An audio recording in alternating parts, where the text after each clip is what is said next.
Just another crazy and eccentric video from Nick with all the strange and wonderful things that goes on inside his head.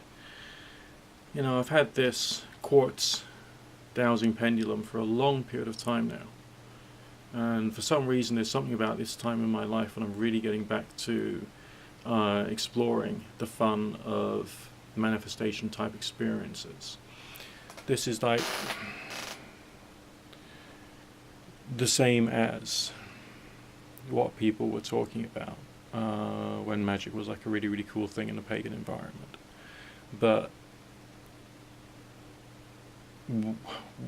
what is wrong with, let's say, witchcraft or pagan magic or occultism deployed from any religious paradigm is it's used to sell that one particular spirituality or the symbolism of that one particular spirituality without actually thinking about what these people were going through the process of doing. I'd only physically heard about the subject of radionics in terms of using like electronic apparatuses as part of a spiritual healing tool or an occultic tool within very recent years, and most of them focus around the use of a dowsing pendulum. Why is it so good?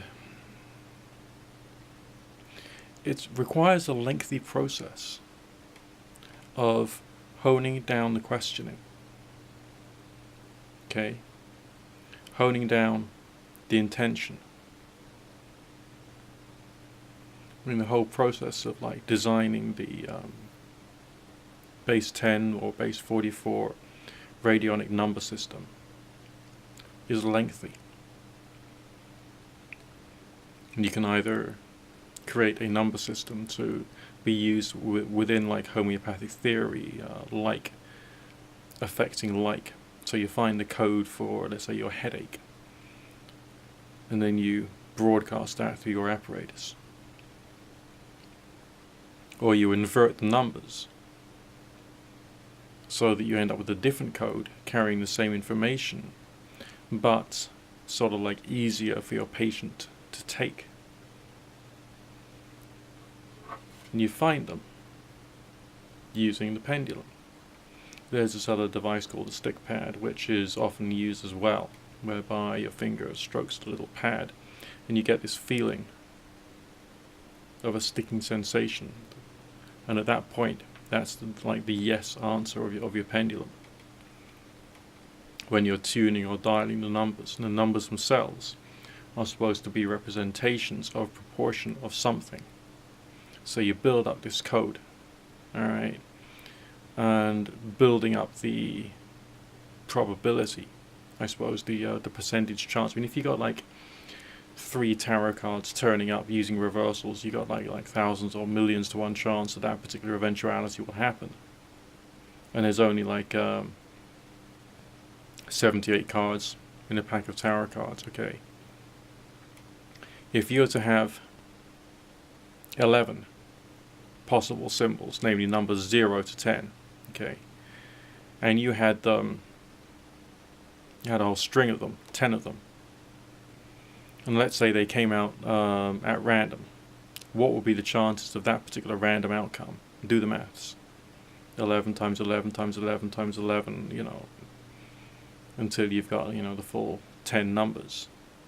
Then those numbers are the symbol that you're using for the problem of, let's say in this example, your headache. So how do you go through the process? Well, first you build up some skill with your tools. Crystal pendulum, stick pad, whatever. Use your meditation. You be in a calm, religious, objective, tranquil state of mind.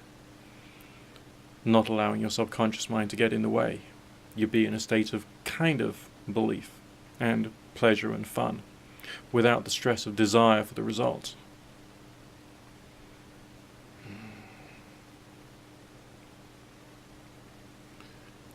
You then ask questions.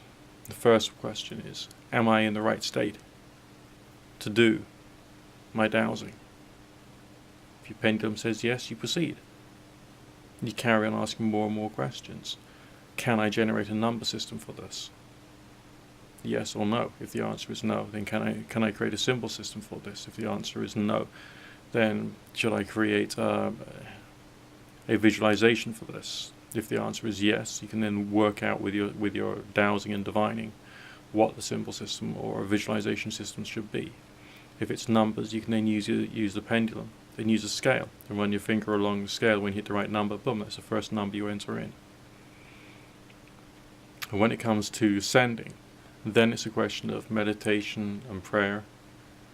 At the start of the period of sending, of transmission, of broadcast. And as I've found out through the use of these things called the spooky remotes, your DNA, when frequencies are applied to it, does send information to your body a long way away. So why not create a what they call witness sample in radionics of your fingernails, and then use your number codes and send your number codes and your symbols and everything else to that thing. When your device is set up, you let it be. You let it sit there. Some say you need light pouring onto the surface, so black and white writing or black and white symbols are often used because that is stark. Maybe there is a presupposition that the universe needs to be able to see these things. Or maybe you got a fixed broadcast time, and at the end of it, then you remove the witness sample. But your mind is just like doing stuff. But the times when I've done this kind of thing, and I've actually got some kind of or some measure of result, it wasn't really the time when I was anxiously observing, anxiously trying to work out whether something was happening, whether I was getting a result, whether there was some change occurring, whether it was in my body or in the outer world. The more analytical I was during the process, the less I was able to just relax and chill out and just like let it be in a state of fun and pleasure. So you can't really do this about something you're really, really anxious about. Alright, that's probably one of the reasons why you can't get yourself out of a tight spot. You know, financially or socially, or to do with your property or your rent or whatever. You can only do it about things that to a certain extent you don't care about. So you do some kind of like mental gymnastics, so you stop caring about it for a while, and just like the process, the operation carries on. And that's you just enjoy the process. Then after you've done it, maybe you just either laugh at it or just like don't worry about it and let the universe carry on, and you carry on like doing your work and paying your bills and think about other things and just see what happens. I mean, I've known Christians who say they've kept a prayer diary, just like, you know, you might keep a dream diary. And they go back to it over the years, and they say, well, this happened, that happened, that happened, that happened. You know, and this whole thing about prayer is just like the same thing. Just like, you know, occult rituals or candle burning sessions or chantings and wishing or whatever. It's all got the same components to it. There is a build-up. There is a moment whereby you send your intention into the universe, or your will into the universe. And then if something happens, great. If it doesn't, then it doesn't. Then you don't worry about it. But with all of these like devices which are out there, they seem to be there. You know, there's something some subconscious going on, whereby a part of your mind is aware that that thing is there doing its stuff, and maybe that helps. And using like your pendulum to divine how long your period of broadcast should be, using your own radiesthetic sense, which we all have. As I say, you know, if what I've discovered is correct, and I'm pretty damn sure after all the experiences I've had, that, you know, these remote units sending frequencies to my body right now are doing their thing, then we are not, as individuals, we are all not only interconnected, but there is an interconnectional, informational layer. You know, and divination is about attempting to receive from it. Alright, astral projection is about attempting to travel through it. And a work of radionics or a work of magic or superstition or religion is about trying to affect it.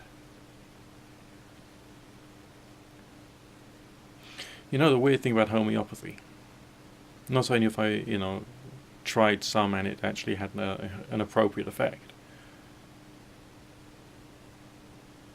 but homeopathy is about taking the information, the informational layer of that plant or that herb or that mineral, and purifying it to the point whereby the material isn't there. It's just the essence, just the informational level of reality that's left in the water or in the pill. And it's that which does the goodness. It's that which does the work. Yeah, I'm sure we will have to carry on doing other things like taking our vitamin C and our magnesium and zinc citrate or whatever it is, and living a healthy life and not filling our bodies full of poisons.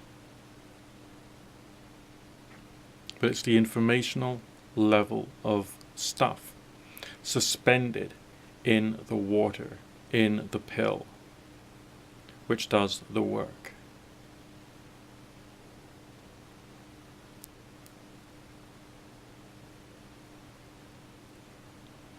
If that isn't even remotely mind-blowing to you, I think maybe, you got some thinking to do. Seriously, you got some thinking to do.